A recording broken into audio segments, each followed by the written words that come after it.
تاسو ته معلومه ده چې په ایران کې مظاهرې روانې دي، احتجاجونه دي، خلک راوتلي دي د حکومت په ضد باندې. بد حالات دي. نو له دغه حالاتو نه موږ تاسو څه استفاده کولی شو، څه درس اخیستلی شو، څه عبرت اخیستلی شو، آیا د نظامونو را چپه کول دا ښه کار ده او که نه. په دې کې عامو خلکو ته څه عبرت او درس ده او نظامونو لپاره څه پند او عبرت پروت ده. دغه مهمې خبرې دي چې زه تاسو ته کول غواړم. دا خبرې به په ځانګړي ډول د ځوانانو په درد باندې انشاءالله ولګېږي. نو راځو اولنۍ خبرې ته. د نظامونو راچپه کول دا باید زموږ ستاسو هغه اولنی فکر ونه اوسي.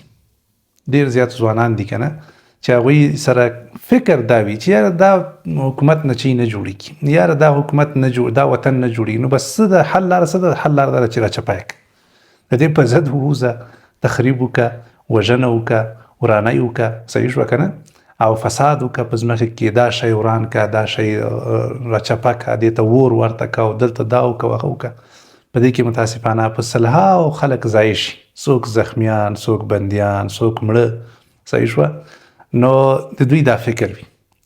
زما په نظر باندې د هوښیار انسان په حیث باندې موږ او تاسو باید دا فکر ونه لرو. د دې پر ځای باندې د جوړولو فکر باید موږ او تاسو ولرو. جوړولو اولنی فکر باید زموږ او تاسو دی چې څنګه دا شته نظام موږ او تاسو په ښه طریقه باندې جوړ کړی شو، څنګه دا ترمیم کو، څنګه په دې کې ښه اصلاحات راولو. تاسو یقین وکړئ که نه چې پوه خلک، ډېر پوه خلک چې هغوی نه ما دا خبر اورېدلې ده، وایي متاسفانه هغه څوک چې د کوم وطن دښمنان وي هغوی ځوانانو ته ګوري، د هغه نسل ته ګوري چې په دې وخت کې کوم ځوانان دي که نه، دوی نه پوهه لري، نه صحت لري، نه قوي دي، او فقط د دوی فیصلې په څه شي باندې بنا دي، هغه یوازې او یوازې په جذباتو او په احساساتو باندې بنا دي. ځوانان نور نه ادب کوي د مشرانو، نه د هغوی خبرې اوري، نه له هغوی نه څه زده کوي، نه خپل تاریخ نه خبر دي او نه له دین نه خبر دي. دوی فقط چې خپل تصمیمونه نیسي په څه شي نیسي، فقط په جذباتو باندې. تاسو لږ خیر د فکر وکړئ په دې میډیا کې یو انسان پسې دا ټول راولګېږي، بد رد، کنځاوې، بدنامې کې، بېعزته کې، چې معمولي غوندې هغه لږ ښه کار وکړي، بس د ټولو یو دم نظر بدل شي. نو بس وایي دا ښه انسان. څومره موږ تاسو زر زر بدلیږو، څومره موږ تاسو په خپلو احساساتو او جذباتو باندې فیصلې کو. دغه خارجیان له دغو ځوانانو نه د دوی له احساساتو له جذباتو نه په استفادې دوی راپاروي تر دې چې په وطن کې فساد راشي، تخریب راشي، جنجالونه شي، وژل شي، کنه ګډوډي شي، فساد دا خپور شي. نو موږ تاسو باید په خپل ژوند کې داسې کارونه ونه کړو. صحیح شوه. اولنی فکر، ښه فکر دا ده چې موږ تاسو څنګه کولی شو چې دغه نظامونه ښه کړو، نورې هم بهتره کړي، بلکې له نظامونو نه وړاندې، د دې له جوړولو نه وړاندې اول خپل ځان باید جوړ کړو. لږ باید خپل ځان ته هم موږ وګورو چې موږ تاسو په څومره اوبو کې له موږ نه څه شی جوړېږي که نه جوړېږي، په کوم ډګر کې موږ د درد دوا یو.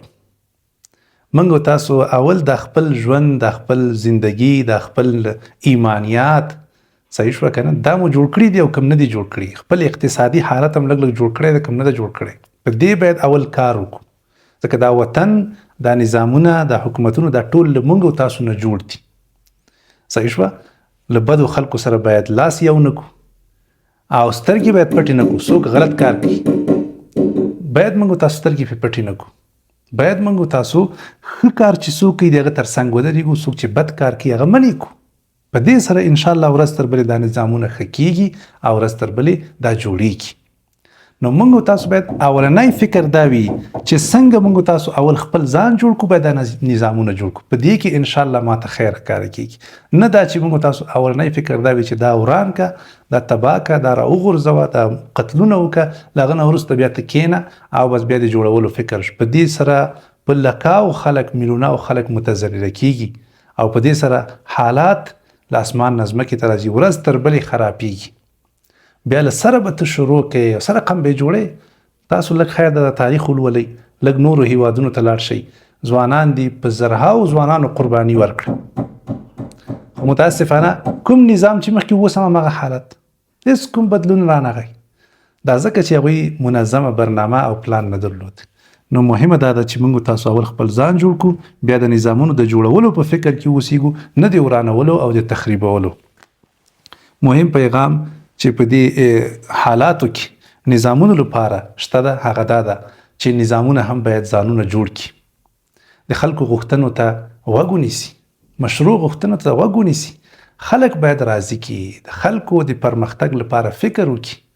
محدودیتونه باید ډیر زیات نه وي، په منظم ډول باندې هر څوک باید خپل مسؤلیت وپیژني او کار ته متوجه شي. صحیح شوه؟ باید حکومتونه هغه خنډونه او هغه ورانۍ چې موجود ده هغه باید له منځه یوسي، ورځ تر بلې کوشش وکړي چې څنګه هم دوی بهتره شي او هم عام خلک بهتره شي، خلکو ته د کارونو زمینه برابره شي، خلکو ته د تعلیم زمینه برابره شي، خلک خوشحاله ژوند وکړي، تر څو همدغه خلک سبا ته بیا دغه نظامونو په خلاف باندې راپانسي، لکه څنګه چې نن موږ تاسو په خپلو سترګو باندې وینو. تاسو څه فکر کوئ چې دا خلک هم داسې راجیګ شوي دي؟ نه، دوی باندې د کلونو کلونو وخت تیر شوی ده، دوی باندې به حتما داسې څه راغلي وي چې دوی راپارولي دي، دوی مجبوره کړي دي چې دوی راوځي او د داسې نظامونو په خلاف باندې ودرېږي.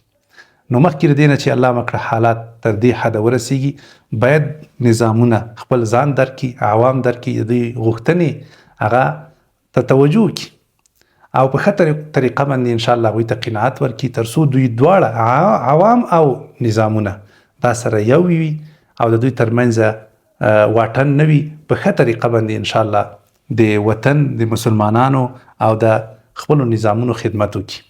نو په دې طریقه باندې موږ تاسو انشاءالله کولی شو چې ډیر دوام ورکو خپل پرمختګ ته او خپل اتفاق او وحدت ته. کله چې د دې نظامونو او د خلکو د عوامو ترمنځ واټن او فاصله زیاته شوه، خلک خفه و، غمجن و، د خلکو ضرورتونه پوره نه وو، ورځ تر بلې د دوی ژوند سختېده، نو بیا حتما الله مکړه حالات دغسې حالاتو ته رسېدلی شي. الله دې وکړي چې زموږ ستاسو په ژوند کې انشاءالله نور هم بهتري راشي، خوشحالیانې راشي، پرمختګ راشي، سکون او امان راشي. الله دې موږ تاسو ته توفیق راکړي چې د جوړولو په فکر کې واوسېږو، اول خپل ځان جوړ کړو، بیا خپل نظامونه سره جوړ کړو. ډیره مننه.